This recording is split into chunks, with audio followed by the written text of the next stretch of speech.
আসসালামু আলাইকুম প্রিয় শিক্ষার্থী, আশা করি তোমরা ভালো আছো। আলহামদুলিল্লাহ, আমি তোমাদের দোয়ায় ভালো আছি। প্রিয় শিক্ষার্থী, আজকে আমাদের অনলাইন ক্লাসে অর্থাৎ পর্যায়বৃত্ত গতি অধ্যায়ের হয়তো সর্বশেষ ক্লাস। আমরা আগের ঘোষণা অনুযায়ী এই অধ্যায়টি শেষ হলে 30 তারিখ একটি অনলাইন পরীক্ষা নেব। সেই অনলাইন পরীক্ষা নেওয়ার পূর্বে আমি 30 তারিখ অনলাইনে জানাই দেবো কয়টা বাজে পরীক্ষাটা নেব। তোমরা সেই অনুযায়ী পরীক্ষায় অংশগ্রহণ করবে। আমি প্রশ্ন গ্রুপে আপলোড দিয়ে দেবো। তোমরা গ্রুপে থেকে প্রশ্ন ডাউনলোড করে নিয়ে উত্তর লিখে আবার তোমরা ওই গ্রুপেই উত্তরপত্রগুলি কি করবা, আপলোড দিবা। আমি ওখান থেকে খাতাগুলি দেখে মূল্যায়ন করে নেব। অবশ্যই তোমরা খাতা আপলোড দেওয়ার সময় প্রত্যেকটা পেজে পেজ নাম্বার দিতে হবে এবং প্রত্যেকটা পেজে তোমাদের নাম লিখে দিতে হবে। তাহলে প্রিয় শিক্ষার্থী, চলো আমরা আজকে সর্বশেষ ক্লাসে যে কয়টি সৃজনশীল প্রশ্নের সমাধান করবো সেটাতে আমরা চলে যাই। যেটা আমি এখানে উদ্দীপক লিখছি, পৃথিবীর পৃষ্ঠে একটি সরল দোলক, পৃথিবীর পৃষ্ঠে একটি সরল দোলক 45 বার দুলতে, কতবার দুলতে? 45 বার দুলতে। দোলকটি এমন একটি উপগ্রহে নিয়ে যাওয়া হলো, যার ব্যাসার্ধ ও ভর, অর্থাৎ যে উপগ্রহে আমরা নিয়ে যাব সেই উপগ্রহের ব্যাসার্ধ ও ভর পৃথিবীর ব্যাসার্ধ ও ভরের 10 ভাগের 1 গুণ এবং 80 ভাগের 1 গুণ। অর্থাৎ ব্যাসার্ধ হবে 10 ভাগের 1 গুণ, ভর হবে 80 ভাগের 1 গুণ। আমাকে বলছে যে ক নাম্বার, দোলকটির কার্যকরী দৈর্ঘ্য 25% বৃদ্ধি করলে, 25% বৃদ্ধি করলে, দোলকটির কার্যকরী দৈর্ঘ্য 25% বৃদ্ধি করলে এর দোলনকালের পরিবর্তন কত? তো কি পরিমাণ দোলনকাল পরিবর্তন হবে? আমরা জানি যে দোলনকাল কার্যকরী দৈর্ঘ্যের বর্গমূলের সমানুপাতিক। তার মানে কার্যকরী দৈর্ঘ্য বেড়ে গেলে অবশ্যই দোলনকাল বেড়ে যাবে। কার্যকরী দৈর্ঘ্য বেড়ে গেলে অবশ্যই কি বেড়ে যাবে? দোলনকাল বেড়ে যাবে। তাহলে আমরা এখানে দেখব কি পরিমাণ দোলনকাল বাড়তেছে এবং সেটা আমরা এখন দেখব। দেখো প্রিয় শিক্ষার্থী, পরবর্তী প্রশ্নে আছে উপগ্রহে দোলকটি সেকেন্ড দোলকের মতো আচরণ করবে কিনা। উপগ্রহে দোলকটি সেকেন্ড দোলকের মতো আচরণ করবে কিনা। সেকেন্ড দোলক মানে হচ্ছে যে দোলকের দোলনকাল 2 সেকেন্ড তাকে সেকেন্ড দোলক বলা হয়। অর্থাৎ আমি যদি পৃথিবী পৃষ্ঠ থেকে দোলকটিকে ওই উপগ্রহে নিয়ে যাই, সেই ক্ষেত্রে সেটি সেকেন্ড দোলকের মতো আচরণ করবে কিনা সেটা আমরা দেখব। আমরা প্রথমে ক নাম্বার প্রশ্নের অ্যানসার করার চেষ্টা করব। দেখো ক নাম্বার প্রশ্নে আমাকে বলছে যে ওই উপগ্রহটির ভর এবং ব্যাসার্ধ পৃথিবীর ব্যাসার্ধের 80 ভাগের 1 ভাগ এবং পৃথিবীর ব্যাসার্ধের 10 ভাগের 1 ভাগ এবং ভর 80 ভাগের 1 ভাগ। তাহলে মনে করে নিলাম আমরা পৃথিবী পৃষ্ঠে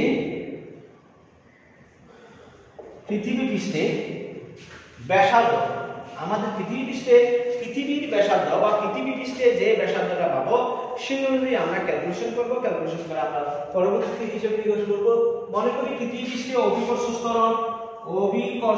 ত্বরণ জি, অভিকর্ষজ ত্বরণ মনে করলাম পৃথিবী পৃষ্ঠে জি, এবং দোলনকাল t হলে আমরা লিখতে পারি t = 5 square root of l by g, square root of l by g। এটাকে এক নং সমীকরণ দিলাম, যেখানে আমি লিখতে পারি যেখানে l দোলকটির কার্যকরী দৈর্ঘ্য, l সমান দোলকটির কার্যকরী দৈর্ঘ্য। প্রিয় শিক্ষার্থী, না বুঝলে কমেন্ট বক্সে অবশ্যই আমার কাছ থেকে জানতে চাইবে, কি বোঝানো সেটা আমি চেষ্টা করব বুঝিয়ে দেওয়ার। আমি বলছিলাম যে পৃথিবী পৃষ্ঠে অভিকর্ষজ ত্বরণ জি, তাহলে পৃথিবী পৃষ্ঠের দোলকটির দোলনকাল হবে 2π square root of l by g। এলটা হবে কি? দোলকটির কার্যকরী দৈর্ঘ্য। কোথায়? পৃথিবী পৃষ্ঠে। দোলকটির কার্যকরী দৈর্ঘ্য কোথায়? পৃথিবী পৃষ্ঠে। আমাকে বলছে দোলকটি সেকেন্ডে 45 বার দুলতে। দোলকটি সেকেন্ডে কয়বার দুলতে? 45 বার দুলতে। তাহলে আমি t সমান লিখতে পারি এবং t equal 60/45 second. t equal 60 কত সেকেন্ড? 45 সেকেন্ড। অর্থাৎ 45টি দুলবে 60 সেকেন্ডে, একটি দুল দেবে 45 ভাগের 60 সেকেন্ডে। 45 ভাগের 60 সেকেন্ড মানে কত? আমরা একটু দেখি, 60/45। তাহলে আমরা পাবো 60/45, আমরা টোটালি পাবো 1.333 সেকেন্ড। অর্থাৎ একটি দোলকের বা একটি পূর্ণ দোলন সম্পন্ন করতে সময় নেয় পৃথিবীতে 1.333 সেকেন্ড। দোলকটি পৃথিবীতে একটি পূর্ণ দোলন সম্পন্ন করতে সময় নেয় 1.33 সেকেন্ড। তার মানে আমি এক নং হতে লিখতে পারি 2π l/g = 1.333 সেকেন্ড। আমি 2 নং সমীকরণ দিলাম। ঠিক কয় নং সমীকরণ দিলাম? 2 নং সমীকরণ দিলাম। না বুঝতে কাইন্ডলি একটু বলবে, আমি বুঝিয়ে দেব প্রিয় শিক্ষার্থী। এখন আমি দেখো ওই উপগ্রহে বা আমি 25% কার্যকরী দৈর্ঘ্য বাড়ালে সেই ক্ষেত্রে দোলনকাল কি হবে সেটা আমরা একটু দেখব। তাহলে কার্যকরী দৈর্ঘ্য 25% বৃদ্ধিতে কার্যকরী দৈর্ঘ্য 25% বৃদ্ধিতে পরিবর্তিত কার্যকরী দৈর্ঘ্য সমান পরিবর্তিত কার্যকরী দৈর্ঘ্য যদি L1 ধরি, যদি কি ধরি L1 ধরি, L1 হলে L1 ইকুয়াল আগের কার্যকরী দৈর্ঘ্য যোগ এখনকার 25%। এখনকার কত পার্সেন্ট? 25%, অর্থাৎ 25% বেড়ে গেছে। তাহলে 25% বেড়ে গেলে টোটাল কার্যকরী দৈর্ঘ্য সেটা কত হবে আমরা দেখব। তাহলে L plus 20 L into 25%, L into 25% মানে হচ্ছে যে 25/100, 25 বাই কত 100। এটা যদি আমি কাটাকাটি দিই তাহলে 4, তার মানে আমরা পাবো L plus L by 4, L plus L by 4। তাহলে আমরা L1 সমান পেয়ে যাচ্ছি। এটা লসাগু করলে আমরা পাবো, লসাগু করলে আমরা কি পাবো 5L বাই 4, 5L বাই কি 4। তার মানে আগের কার্যকরী দৈর্ঘ্য যা ছিল এখন কার্যকরী দৈর্ঘ্য তার কত হয়ে গেছে। আমি যদি এটাকে ভাগ করে ফেলি তাহলে 1.25L হবে, 1.25L হবে। অর্থাৎ আগের কার্যকরী দৈর্ঘ্য যত ছিল বর্তমান কার্যকরী দৈর্ঘ্য তার 1.25 গুণ হবে। তার কত গুণ হবে? 1.25 গুণ হবে। এখন তাহলে আমরা এই পরিবর্তিত কার্যকরী দৈর্ঘ্যতে দোলনকাল কত সেটা আমরা দেখব। সুতরাং পরিবর্তিত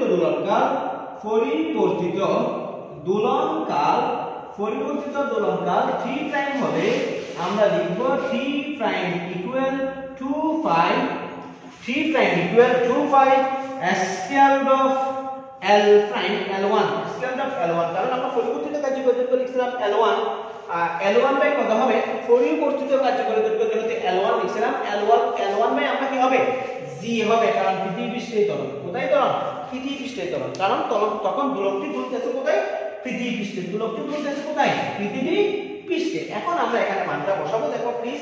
বা T prime equal 2π square root of L1 এর মান ছিল 1.25 এই যে কিছুক্ষণ আগে আমরা এখানে লিখছিলাম 1.25L by g, 1.25L by g। এখন দেখো প্রিয় শিক্ষার্থী, এখান থেকে আমরা একটু ক্যালকুলেশন করব। দেখো এখানে আমরা এক নম্বর সমীকরণ থেকে পাইছিলাম 2π square root of L by g সমান 1.33, 2π square root of L by g সমান 1.33। আমরা সেই মানটা এখানে একটু ক্যালকুলেট করে বসানোর চেষ্টা করব। দেখো আমরা যদি বসাই তাহলে আমরা এখানে পাবো T প্রাইম ইকুয়াল, এটাকে আমি একটু ক্যালকুলেশন করব। দেখো 2π square root of L by g আমি সেপারেট করলাম এবং 1.25 কে আমি সেপারেট করে লিখলাম। দেখো এটা রুট 1.25L বাই g ছিল, আমি রুট 1.25 কে বাইর করে দিলাম এবং রুট L বাই g কে নিয়ে আসলাম। এটা মানে হচ্ছে t, এটা মানে কি t। তাহলে আমি এখানে t এর মানটা বসাবো। 2 নম্বরে t এর মানটা যদি আমি বসাই তাহলে আমরা কি পাবো? দেখো ভাগ T প্রাইম ইকুয়াল, এটা সমান ছিল কত 1.33 ইনটু রুট 1.25 সমান আমরা কত পাবো দেখি। আমরা 1.333 তিনটা দিছিলাম ইনটু রুট 1.25, তাহলে আমরা টোটাল পাবো 1.49, 1. কত 49 পাবো, 1.49। অর্থাৎ আগে যদি দোলনকাল t সমান 1.333 সেকেন্ড হয়, তাহলে এখন পরিবর্তিত দোলনকাল পাচ্ছি 1.49 সেকেন্ড। 1.49 কি পাইলাম? সেকেন্ড পাইলাম। তাহলে আগের চেয়ে দোলনকাল বেড়ে গেছে কিনা দেখো তো। কারণ আমরা জানি যে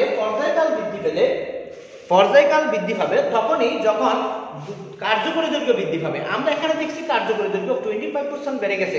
তাহলে 25% বেড়ে যাওয়া মানে কি? অবশ্যই পর্যায়কাল বেড়ে যাওয়া। কারণ আমরা সূত্রে আমরা পড়ছি যে কিরকম পড়ছি, আমরা জানি যে দৈর্ঘ্যের সূত্র থেকে আমরা পাইছিলাম কি কার্যকরী দৈর্ঘ্য যদি অল্প বিস্তার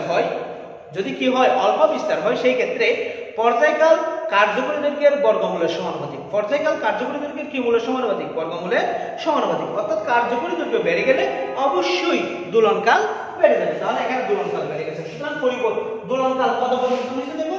সুতরাং 2 দোলনকাল বা পর্যায়কালের পরিবর্তন, দোলনকালের পরিবর্তন, দোলনকালের পরিবর্তন সমান t prime minus t, t prime ছিল 1.49, t প্রাইম ছিল 1.49, দেখো t প্রাইম ছিল 1.49 মাইনাস t সমান ছিল 1.333। তাহলে আমি ক্যালকুলেশন করলে কত পাবো দেখি, 1.49 মাইনাস 1.333, তাহলে আমরা টোটাল পাবো 0.153, 0.15 কত 157, অর্থাৎ পূর্বের দোলনকাল থেকে বর্তমান দোলনকাল 0.157 সেকেন্ড বেশি, পূর্বের দোলনকাল থেকে বর্তমান দোলনকাল 0.157 সেকেন্ড বেশি। তাহলে প্রিয় শিক্ষার্থী, আশা করি তোমরা বুঝতে পারছো। আমরা পরবর্তী প্রশ্নটাতে যাব। পরবর্তী প্রশ্ন ছিল আমাদের দোলকটি ওই উপগ্রহে কিসের মতন আচরণ করবে কিনা, দোলকটি ওই উপগ্রহে সেকেন্ড দোলকের মতন আচরণ করবে কিনা, তাহলে আমরা প্রথমে ওই উপগ্রহে অভিকর্ষ ত্বরণের মান বের করব। ওই উপগ্রহ প্রথমে আমরা অভিকর্ষ ত্বরণের মান বের করব। মান বের করার পর আমরা পৃথিবীতে মানে ওই অভিকর্ষ ত্বরণ দিয়ে ওখানে কি করব, দোলনকাল নির্ণয় করব। ওখানে কি কাল নির্ণয় করব, দোলনকাল নির্ণয় করব, কারণ আমাকে দোলন কার্যপরিধি পরিবর্তন করতে বলে নাই, যেরকম ছিল সেরকম ওখানে নিয়ে যেতে বলছে। তাহলে আমি এখানে লিখতে পারি পৃথিবীর ব্যাসার্ধ মনে করলাম আর ই, পৃথিবীর ব্যাসার্ধ মনে করলাম আর ই, ঠিক আছে। পৃথিবীর ব্যাসার্ধ শুধু আর বললাম, আর লিখলাম না। পৃথিবীর ভর মনে করলাম শুধু n, ঠিক আছে। এটা খ নাম্বার করতেছি, কত নাম্বার করতেছি, খ নাম্বার। পৃথিবীতে অভিকর্ষ ত্বরণ আমরা পাইছিলাম, সেই অভিকর্ষ ত্বরণটা আমরা পাইছিলাম কত, পৃথিবীতে অভিকর্ষ ত্বরণ g সমান 1.333। পৃথিবীতে অভিকর্ষ ত্বরণ আমরা পাইছিলাম, কি পাইছিলাম, পৃথিবীতে অভিকর্ষ ত্বরণ 1.33 কোথায় পাইছিলাম আমরা, পৃথিবীতে অভিকর্ষ ত্বরণ পাই নাই, পৃথিবীতে দোলনকাল পাইছিলাম, দোলনকাল। পৃথিবীতে অভিকর্ষ ত্বরণকে আমরা g লিখি, শুধু g। পৃথিবীতে অভিকর্ষ ত্বরণকে আমরা কি লিখলাম, g লিখলাম। তাহলে ওই যে উপগ্রহের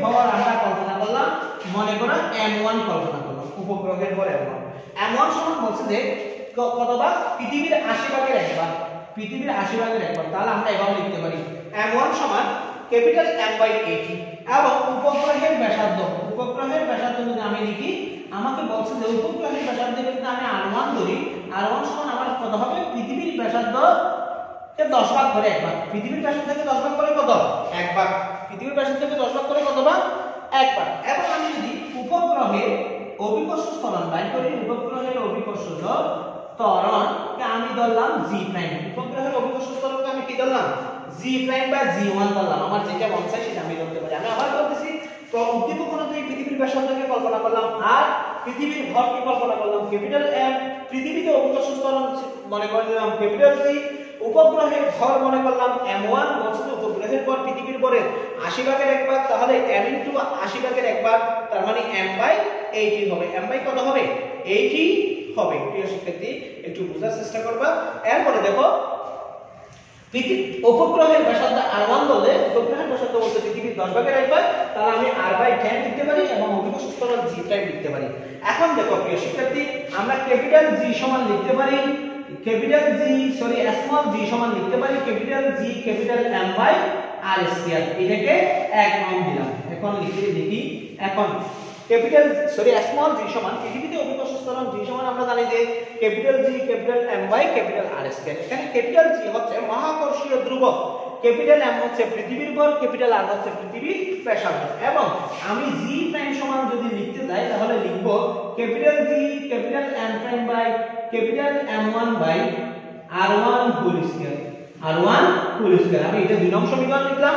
এখানে আমি মানগুলি বসাবো, g প্রাইম বাই করার জন্য এখানে মানগুলি বসাবো, মানগুলি বসালে আমরা কি পাবো দেখো, বা g prime equal capital G এর মান জানি না, আমি m1 এর মান জানি, m1 এর মান কত জানি, m/10 80 m1 এর মান কত জানি m/80 এবং r1 এর মান জানি r1 এর মান ছিল r/10 r/ কত 10 তাহলে ফুল স্কয়ার হবে r/10 ফুল স্কয়ার হবে আমি মানগুলি এখন এখানে বসাবো দেখো ক্যালকুলেশন করব ক্যালকুলেশন করলে আমার কি আসে দেখো আমরা এখান থেকে পাবো g প্রাইম সমান আমরা কি পাচ্ছি দেখো capital G into m/80 into দেখো এটা যদি আমি উল্টাই দিই তাহলে উল্টাই দিলে 10 ফুল স্কয়ার মানে 100/r স্কয়ার 100 কত স্কয়ার r স্কয়ার বা G প্রাইম সমান আমরা লিখতে পারি একটু আমি ক্যালকুলেশন এভাবে লিখবো দেখো আমি 100/80 এটা কাটাকাটি দিলে এটা হবে 4 20 80 এটা হবে 5 20 100 আমি 5/4 এখানে লিখলাম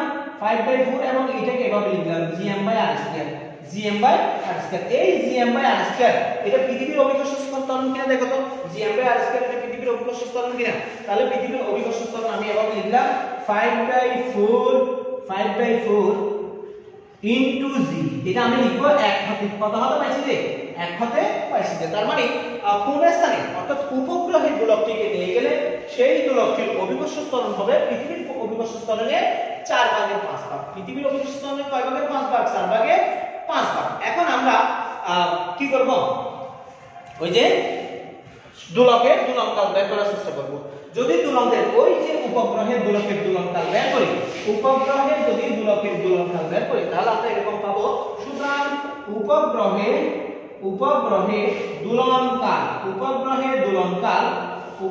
দোলনকাল t1 হলে t1 সমান আমরা পাবো 2 pi square root of l by g prime square root of l by g prime g prime এখানে l হচ্ছে কার্যকরী তো আমরা মানটা বসাবো 2 pi square root of l by g prime সমান আমরা কিছুক্ষণ আগে পাইছি 5/4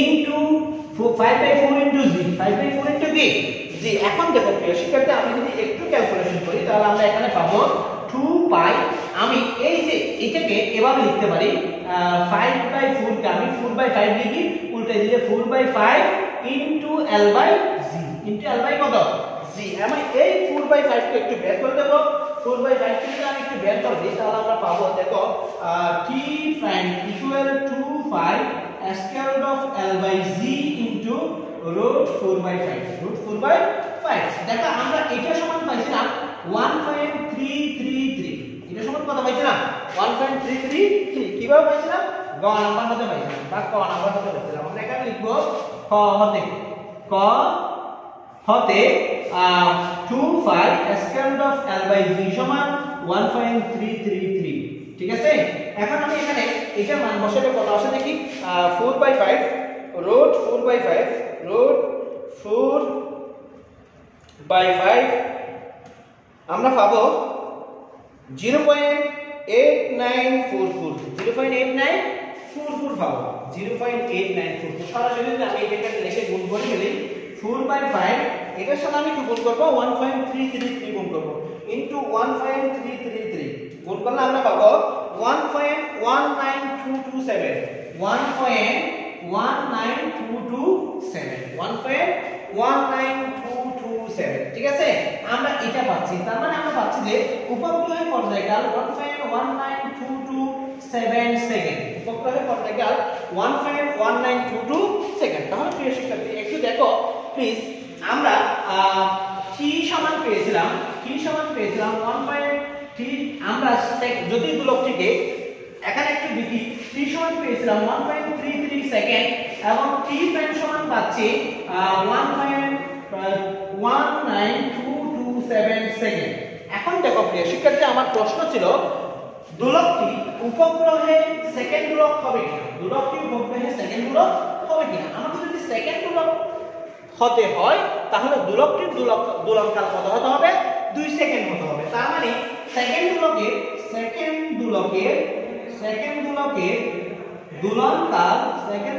দোলনকাল t এখানে t ও লিখছি t প্রাইম লিখছি আমি t1 লিখব t1 মানে হচ্ছে 2 সেকেন্ড কিন্তু t prime is not equal 2 second. T prime is not equal কয় সেকেন্ড? 2 সেকেন্ড। তার মানে আমি দেখতেছি যে দোলকটিকে যদি উপগ্রহে নিয়ে যাওয়া যায় সেই দোলকের দোলনকাল কখনো কি হবে না? 2 সেকেন্ড হবে না। আর দোলনকাল যদি 2 সেকেন্ড না হয় তাহলে সেই দোলকটি কখনো কি হবে না? সেকেন্ড দোলক হবে না। প্রিয় শিক্ষার্থী, আশা করি তোমরা বুঝতে পারছো। যদি কোনো একটি দোলক পৃথিবীতে 1 মিনিটে 45টি দোলন দেয় এবং ওই দোলকটিকে যদি পৃথিবীপৃষ্ঠ থেকে কোনো একটি উপগ্রহে নিয়ে যাওয়া হয়, যে উপগ্রহের ভর পৃথিবীর ভরের 80 ভাগের 1 ভাগ এবং যে উপগ্রহের ব্যাসার্ধ পৃথিবীর ব্যাসার্ধের 10 ভাগের 1 ভাগ, তখন সেই দোলকটি ওই উপগ্রহে সেকেন্ড দোলকের মতন কি করবে না? আচরণ করবে না। সেই দোলকটি ওই উপগ্রহের কিসের মতন আচরণ করবে না?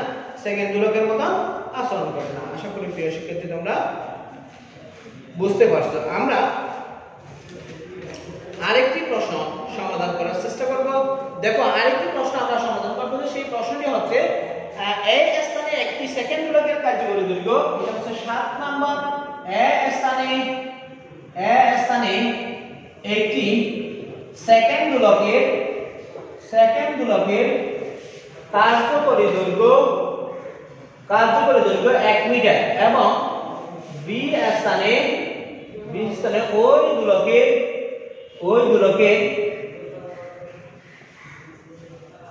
ওই দোলকের কার্যকরী দৈর্ঘ্য, তাহলে একটু দেখবা এ স্থানে একটি সেকেন্ড দোলকের কার্যকরী দৈর্ঘ্য 1 মিটার এবং বি স্থানে ওই দোলকের কার্যকরী দৈর্ঘ্য 0.9 মিটার। 0.9 মিটার। আমি আবার বলতেছি, কোন একটি দোলক, সেই দোলকের এ স্থানে কার্যকরী দৈর্ঘ্য 1 মিটার এবং বি স্থানে কার্যকরী দৈর্ঘ্য 0.9 মিটার এবং দোলকটিতে যে বব ব্যবহার করা হয়েছে, ববের ব্যাসার্ধ 0.75 মিটার। 0.75 মিটার। ঠিক আছে, আমি 0.75 মিটার না বলে 0.75 সেন্টিমিটার বলি। 0.75 সেন্টিমিটার। 0.75 অর্থাৎ কোন একটি দোলক, সেই দোলকের এ স্থানে দোলনকাল হবে কত? কোন একটি দোলক, সেই দোলকের এ স্থানে কার্যকরী দৈর্ঘ্য হচ্ছে 1 মিটার এবং বি স্থানে কার্যকরী দৈর্ঘ্য হচ্ছে 0.9 মিটার এবং দোলকটির ববের ব্যাসার্ধ হচ্ছে কত? 0.75 সেন্টিমিটার। আমাকে প্রথম প্রশ্ন হচ্ছে ক নাম্বার, এ দোলকের কি নির্ণয় করো? ববের কৌণিক বেগ নির্ণয় করো। ববের কৌণিক বেগ কত? এ দোলকের ববের কৌণিক বেগ কত? এবং বি খ নাম্বার বলছে এ স্থান অপেক্ষা বি স্থানে বস্তুর ওজন বাড়বে কি কমবে?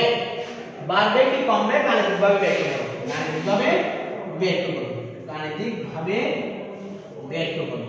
ঠিক আছে, আবার বলতেছি, এ স্থানে কোন একটি সেকেন্ড দোলক বলছে, দেখুন সেকেন্ড দোলকের কার্যকরী দৈর্ঘ্য 1 মিটার এবং বি স্থানে ওই দোলকের কার্যকরী দৈর্ঘ্য 0.9 মিটার এবং দোলকটিতে যে বব বা পিণ্ডটি ব্যবহার করা হয়েছে সেই বব বা পিণ্ডের ব্যাসার্ধ 0.75 সেন্টিমিটার।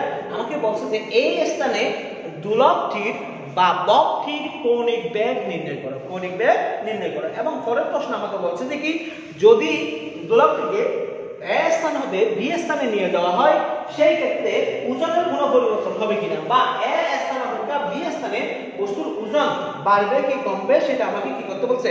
গাণিতিকভাবে বিশ্লেষণ করতে বলছে। আমরা জানি, দেখো আমাকে ক নাম্বার, আমি প্রথমে সমাধান করব। ক নাম্বারে আমাকে বলা হয়েছে কৌণিক বেগ বের করার জন্য। মনে করি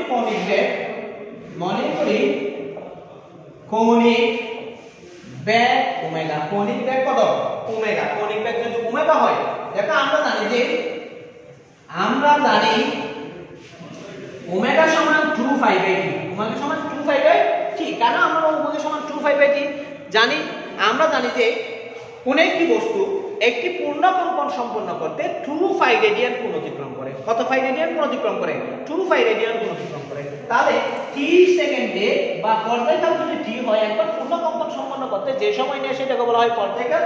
পর্যায়কাল যদি t হয়, t সেকেন্ডে কোণ অতিক্রম করে 2π একক সেকেন্ডে কোণ অতিক্রম করে 2 পাই বাই ক্যাপিটাল টি। তার মানে কৌণিক বেগ যদি ওমেগা দ্বারা প্রকাশ করি, ওমেগা সমান হবে 2 পাই বাই ক্যাপিটাল টি। এখন দেখো প্রিয় শিক্ষার্থী, আমাকে বলছে যে দোলক কি সেকেন্ড দোলক, দোলকটি কি দোলক সেকেন্ড দোলক, তাহলে টি সমান অবশ্যই 2 সেকেন্ড হবে। টি সেকেন্ড টি সমান অবশ্যই কয় সেকেন্ড হবে 2 সেকেন্ড হবে।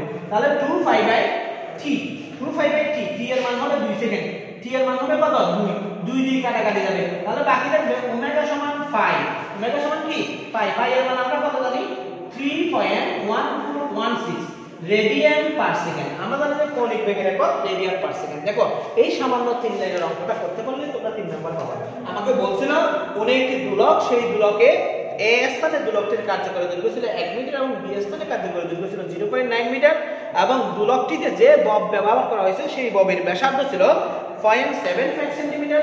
এবং আমাকে প্রশ্নে ক নম্বর প্রশ্নে বলছিল এ স্থানে দোলকটির কৌণিক বেগ কত, দোলকটির বা ববটির কৌণিক বেগ কত। আমরা কৌণিক বেগ তোমাদের দ্বারা প্রকাশ করছিলাম।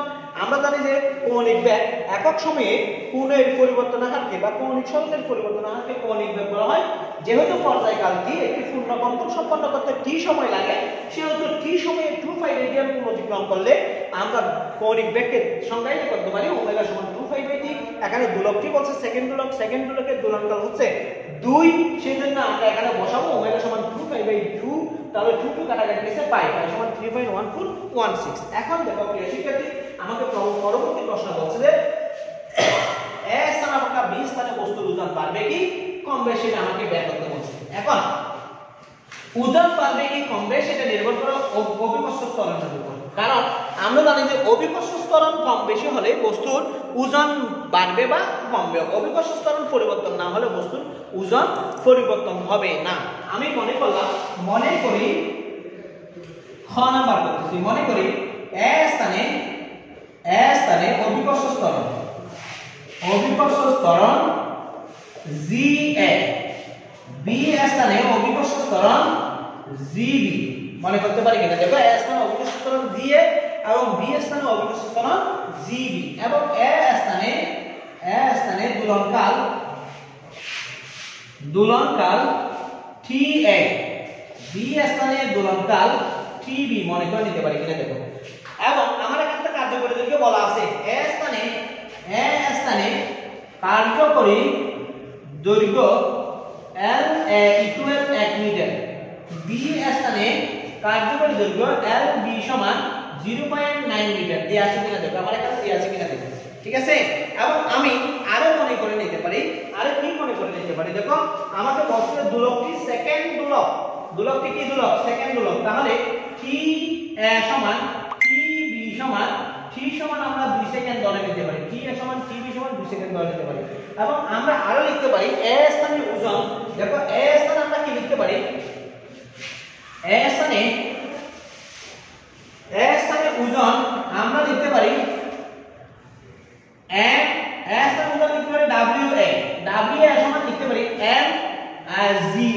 MGA এবং বি স্থানে ওজন লিখতে পারি WB সমান লিখতে পারি MGB।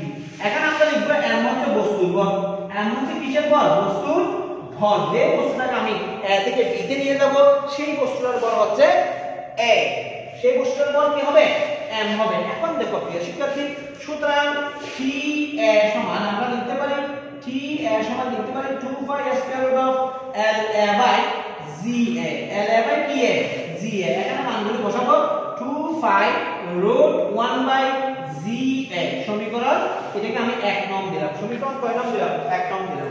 এবং আমরা TB সমান লিখব 2 pi square root of LB by GT সমান, আমি এখানে LB সমান পাইছিলাম 2 পাই 0.9 বাই GB সমান সমীকরণ 2। এটা তো কয় নং সমীকরণ দিলাম 2 নং সমীকরণ দিলাম। আমি 1 নংকে 2 নং দিয়ে ভাগ করব বা 2 নংকে 1 নং দিয়ে ভাগ করব, 2 কে 1 দিয়ে ভাগ করি বা 1 কে 2 দিয়ে ভাগ করি, 1 বার 2 হলে আমরা পাবো T A বাই TB সমান 2 pi square root of 1 by GA by 2 pi square root of 0.9 by GB। 2 pi চলে গেছে।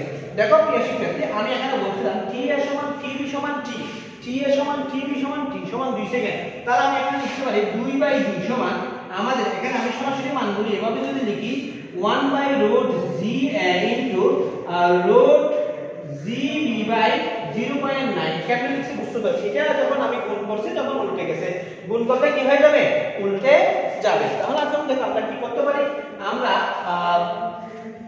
এই সমীকরণ থেকে পাচ্ছি দেখো এখান থেকে 2 by 2 সমান 1 ইকুয়াল আমি এখান থেকে gb এবং ga কে বের করে দিলাম gb by ga into 0.9 এটাও বের করে দিলাম এখন দেখো মেইনলি আমি বর্গ করব 1 equal gb by ga into 1 by 0.9 1 by 0.9 এটাকে আমি লিখতে পারি আমরা এটাকে এখানে পাশে লিখব বর্গ করে কি লিখব বর্গ করে লিখব এখন দেখো প্রিয় শিক্ষার্থী আমি উভয় পাশে ga by gb দ্বারা গুণ করব ga by gb into 1 সমান gb by ga into ga by gb into 1 by 0.9 এই ga দিয়ে gb চলে যাবে বা ga by gb equal 1 by 0.9 1 by কত 0.9 এখন প্রিয় শিক্ষার্থী আমি একটু আরো গুণন করব যদি আরো গুণন করি তাহলে আমরা এখান থেকে কি পাই দেখো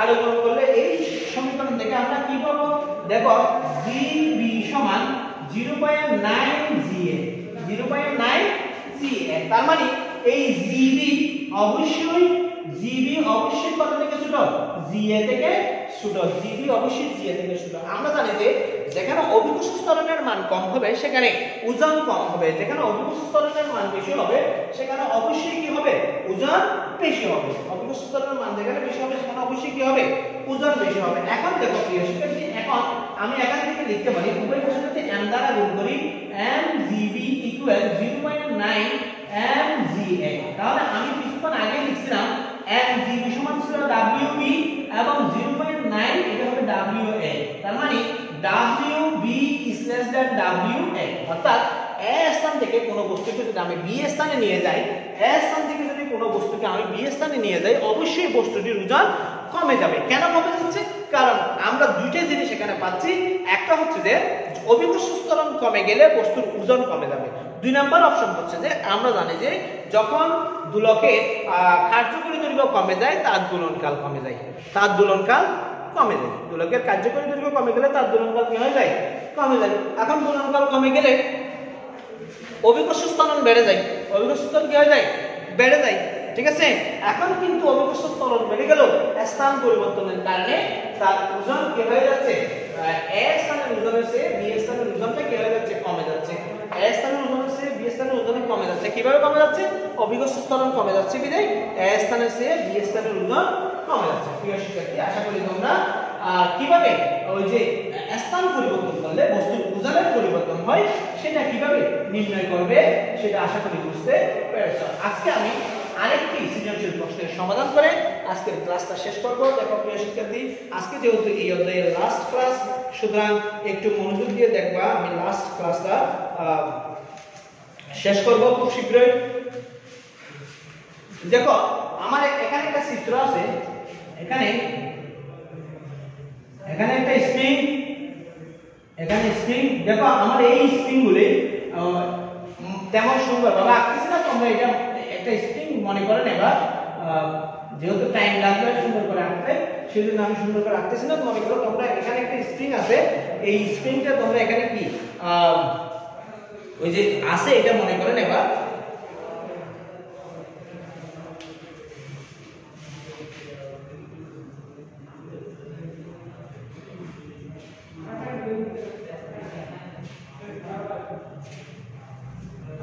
দেখো অ্যাকচুয়ালি স্প্রিংটা এভাবে ছিল না চিত্রটা ঠিক এভাবে ছিল এখানে একটি শক্ত অবস্থানের উপর দুইটি স্প্রিং এভাবে সংযুক্ত আছে এই দুইটি স্প্রিং এর উপর একটি পাতা টান ছিল তো মনে করি একটা তক্তা এরকম ভাবে রাখা আছে এই তক্তার উপর একটি ভর সংযুক্ত করা আছে এই তক্তার উপরে কি রাখছে ভর রাখছে সেই ভরটি হচ্ছে অ্যাম্বরের বস্তু সেই ভরটি হচ্ছে কি বলের বস্তু অ্যাম্বরের বস্তু এই দেখো দুইটি স্প্রিং এর একটি প্রান্ত একটি শক্ত বস্তুর সাথে আটকিয়ে উপরের দুইটি প্রান্তে একটি পাটাতন সংযুক্ত করা হয়েছে। পাটাতন মানে তক্তা। এই তক্তার উপর একটি অ্যাম্বরের বস্তু রাখছে, একটি কি ধরনের বস্তু রাখছে? অ্যাম্বরের বস্তু রাখছে। অ্যাম্বরের বস্তু রাখার কারণে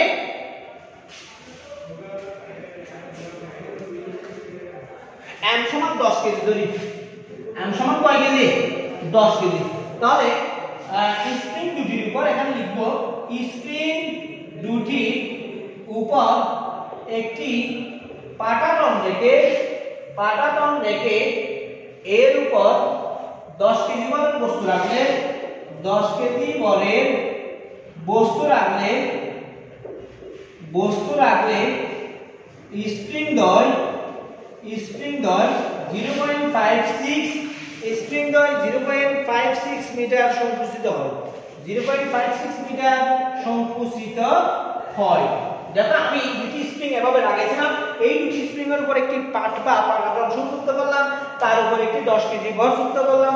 10 কেজি ভর যুক্ত করার কারণে স্প্রিংটি নিচের দিকে 0.56 মিটার সংকুচিত হয়েছে। স্প্রিং সমবায়টি 0.56 মিটার সংকুচিত হয়েছে। পাটাতনের সামান্য চাপ দিয়ে স্প্রিংটি অতিরিক্ত পাটাতনে সামান্য চাপ প্রয়োগ করে চাপ দিয়ে স্প্রিংটিকে আরো 0.02 মিটার সংকুচিত করা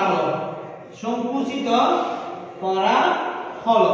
পাটাতন টনের মধ্যে বস্তুর বল সহ আরেকটু চাপ দিয়ে 0.2 মিটার সংকুচিত করে ছেড়ে দেওয়া হলো। সংকুচিত করে ছেড়ে দেওয়া হলো।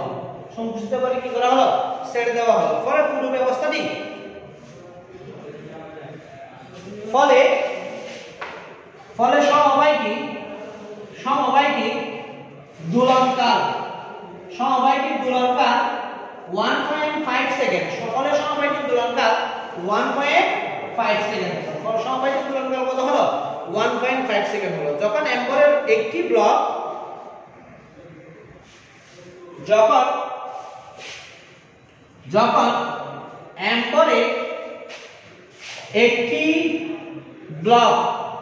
অ্যাম্বরের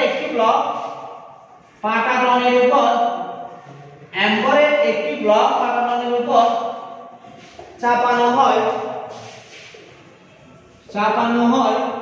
তখন তার দোলনকাল 3 সেকেন্ড। তখন তার দোলনকাল কয় সেকেন্ড? 3 সেকেন্ড। আমি আগে প্রশ্নটা লিখে ফেলি, তারপর আমি প্রশ্ন সম্পর্কে ব্যাখ্যা করব। ব্লকটির আকার পূর্বে স্পন্দনের সর্বোচ্চ বেগ কত? ব্লকটি রাখার পূর্বে স্পন্দনের সর্বোচ্চ বেগ কত? ব্লকটি রাখার পূর্বে স্পন্দনের সর্বোচ্চ বেগ কত? এই ব্যবস্থার সাহায্যে ব্লকটির গড় নির্ণয় করা যাবে। 6 নাম্বার, এই ব্যবস্থার সাহায্যে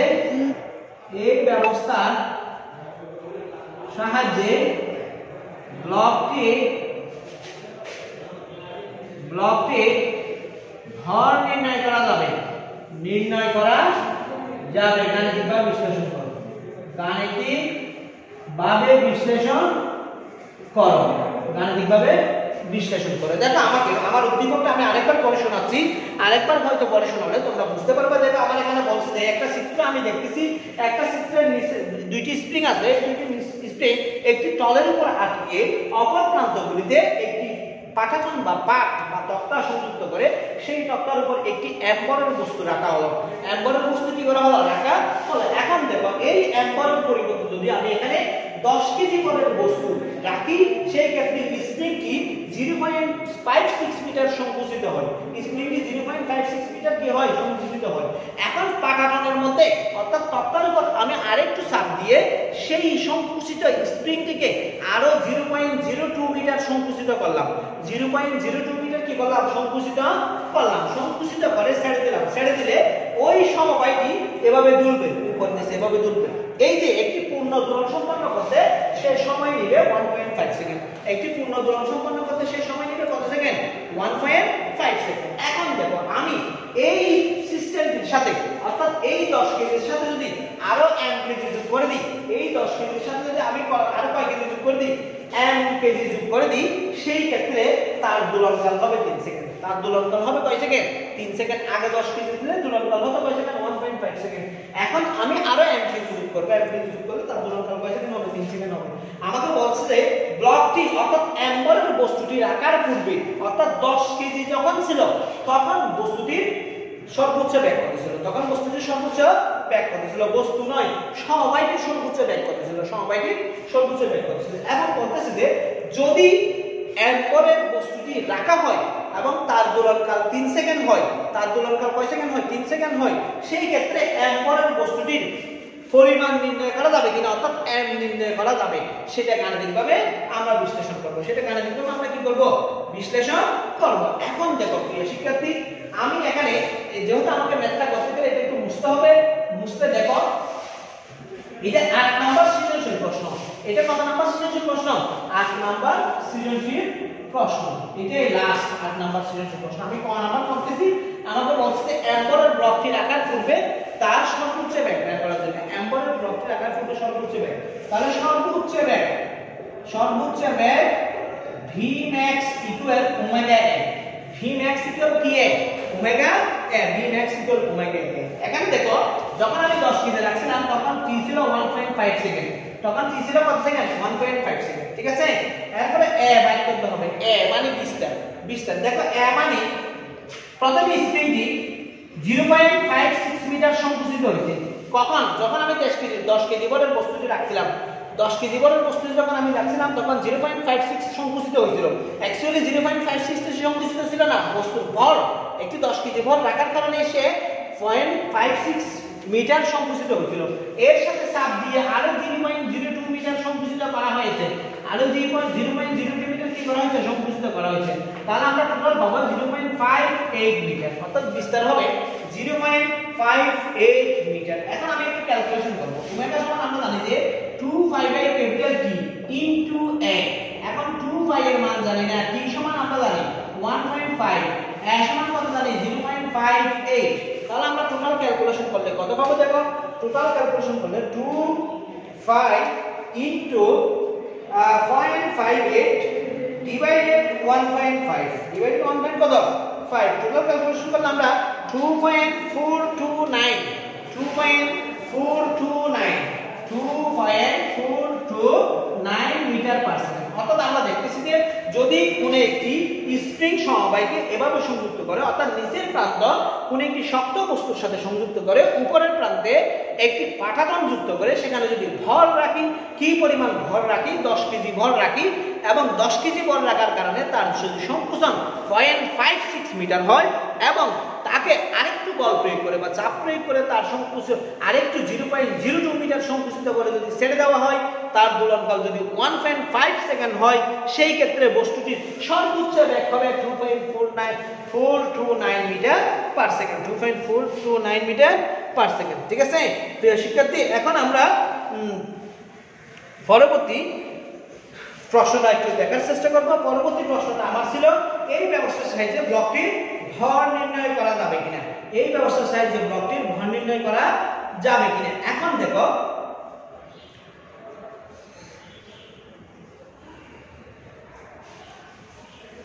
এই ব্যবস্থার সাহায্যে ব্লকটির ভর নির্ণয় করা যাবে কিনা, এটা একটু দেখবো আমরা।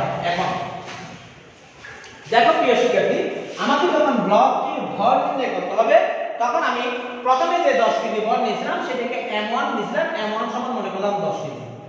ঠিক আছে কিনা? এবং যুগকৃত ভর ফলে যে সংযোগ করছি, অর্থাৎ এম্বরের ব্লকটির ভর m কেজি। ব্লকটির ভর কয় কেজি? m KG. এবং প্রথম ক্ষেত্রে অর্থাৎ ব্লকটি যোগ করার পূর্বে দোলনকাল t1 সমান 1.5 সেকেন্ড। ব্লকটি যোগ করার পরে দোলনকাল t2 সমান 3 সেকেন্ড। কয় সেকেন্ড? 3 সেকেন্ড। আবার বলতেছি, ব্লকটি যোগ করার পূর্বে দোলনকাল ছিল 1.5 সেকেন্ড এবং ব্লকটি যোগ করার পরে দোলনকাল ছিল 3 সেকেন্ড। কত সেকেন্ড? 3 সেকেন্ড। প্রিয় শিক্ষার্থী দেখো, আমি প্রথম ক্ষেত্রে লিখতে পারি, প্রথম ক্ষেত্রে T1 সমান আমি লিখতে পারি 2 pi square root of m1 by k, square root of m1 by k। এটাকে এক নং সমীকরণ দিলাম। কয় নং সমীকরণ দিলাম? এক নং সমীকরণ। এবং দ্বিতীয় ক্ষেত্রে আমি লিখতে পারি T2 সমান 2 পাই স্কয়ার রুট অফ, দেখো দ্বিতীয় ক্ষেত্রে ব্লকটির পর n, তাহলে টোটাল বস্তুটির ভর হবে m1 plus n, m1 plus n। অর্থাৎ দ্বিতীয় ক্ষেত্রে 10 কেজি ভরের বস্তুর সাথে সাথে m পরের একটি বস্তু সংযুক্ত করছিলাম, তাহলে এত ইনটু k, এত বাই k, সমীকরণ 2। এখন আমি 2 নং সমীকরণকে 1 নং সমীকরণ দিয়ে ভাগ করব। 2 নং সমীকরণকে যদি আমি 1 নং সমীকরণ দিয়ে ভাগ করি, তাহলে আমরা কি পাবো? দেখো 2/1 সমান T2 by T1, T2 by T1 2 pi square root of m plus m1 by k, নিচে হবে 2 pi square root of m by k। তাই একটু দেখবা প্লিজ, আমি মুছে দিচ্ছি। আমরা T2 সমান পেয়েছিলাম, আমরা T2 সমান পেয়েছিলাম 3 এবং T1 সমান পেয়েছিলাম 1.5। এখানে 2 পাই চলে যাবে, আমি একটু এভাবে রুটের মধ্যে ঢুকে যাব, m plus m1 by k into, এটা উল্টে যাবে k বাই n, k চলে যাবে। এটাকে ক্যালকুলেশন করলে এটা 2 হয়ে যাবে, বা আমি বলছি বর্গ করব, বর্গ করলে এটা 4 হয়ে যাবে, এটা হয়ে যাবে m plus m1, m plus m1 by n, m plus m1 by n হবে। আমি ক্যালকুলেশন করব, m প্লাস m1 সমান 4m, বা m1 সমান 4m into 4m minus n, বা আমি এখানে লিখতে পারি m1, আমাকে m বাই করতে হবে। কি বাই করতে হবে? m বাই করতে হবে নাকি m1 বাই করতে হবে? কাইন্ডলি একটু দেখো তো প্লিজ। m1 বাই করতে হবে। m1 বাই করতে গেলে আমার 1 নং সমীকরণে m হবে না, m1 হবে। 1 নং সমীকরণে কি হবে? m1 হবে। 1 নং সমীকরণে m1 হবে। সরি, ভুল হচ্ছে। 1 নং সমীকরণের ভর ছিল 10 কেজি, 10 কেজি সমান m1 হবে। তাহলে আমি যদি গুণ করি, এটা 4m1 হবে। তাহলে 4m1 minus m1, 4m1 minus কি m সমান 4m1 মাইনাস m1। তাহলে এখানে আমরা লিখব 3m1, বা m সমান 3 ইনটু 10, বা m সমান 30 কেজি। অর্থাৎ যদি আমি স্প্রিংটার উপর পরবর্তীতে 10 কেজির সাথে আরো 30 কেজি ভর যুক্ত করি, সেই ক্ষেত্রে স্প্রিংটির দোলনকাল 3 সেকেন্ড হবে। অর্থাৎ আমরা দেখতেছি যে এই যে পদ্ধতি আমরা প্রয়োগ করলাম, দুটি স্প্রিংকে সংযুক্ত করলাম, এই দুটি স্প্রিংকে সংযুক্ত করার পর তাদের নিচের প্রান্ত একটি দৃঢ়তলের সাথে সংযুক্ত করলাম, উপরের প্রান্তে একটি পাটাতন দ্বারা সংযুক্ত করলাম। সেই পাটাতন দ্বারা সংযুক্ত করার পর পাটাতনের উপর যদি আমি 10 কেজি ভরের একটি বস্তু রাখি, এবং 10 কেজি ভরের বস্তু রাখার কারণে ওই সমবায়টি যদি 0.56 সেন্টিমিটার সংকুচিত হয়, এবং তার উপর আরেকটু বল প্রয়োগ করে বা চাপ প্রয়োগ করে তার সংকুচনটা যদি আরো 0.02 মিটার সংকুচিত করি এবং ছেড়ে দিই, তখন তার দোলনকাল হবে 1.5 সেকেন্ড, এবং সর্বোচ্চ বেগ আমরা পেয়েছিলাম 0.249 মিটার পার সেকেন্ড। ঠিক আছে? এবং আমি যখন ওই পাটাতনের 10 কেজি ভরের বস্তুর সাথে আরেকটি ভর যুক্ত করছিলাম, ব্লক যোগ করছিলাম, m ভরের একটি ব্লক যোগ করছিলাম, তখন স্প্রিং সমবায়টির দোলনকাল হয়ে গেছিল 3 সেকেন্ড। এবং সেই ক্ষেত্রে আমাকে প্রশ্ন করা হয়েছিল, এই সমবায় থেকে বা এই সিস্টেম থেকে, এই উদ্দীপক থেকে ব্লকটির ভর নির্ণয় করা যাবে কিনা।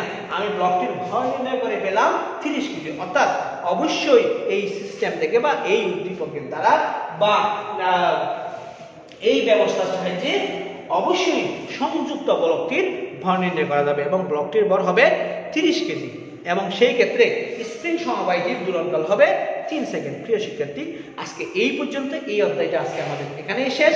অবশ্যই তোমাদের জন্য 30 তারিখ পরীক্ষা অপেক্ষা করতেছে। তোমরা সবাই পরীক্ষায় অংশগ্রহণ করবে, তোমরা সবাই ভালো করবে, সেটাই কামনা রাখি। সবার জন্য শুভকামনা। আমার জন্য দোয়া করিও যেন আমি 30 তারিখ তোমাদের জন্য সুন্দর ভালো মানের একটি প্রশ্ন তৈরি করতে পারি, এবং তোমাদের জন্য সবার জন্য ভালো কিছু থাকুক, সেই কামনায় আজকে এই পর্যন্ত। আসসালামু আলাইকুম ওয়া রাহমাতুল্লাহ।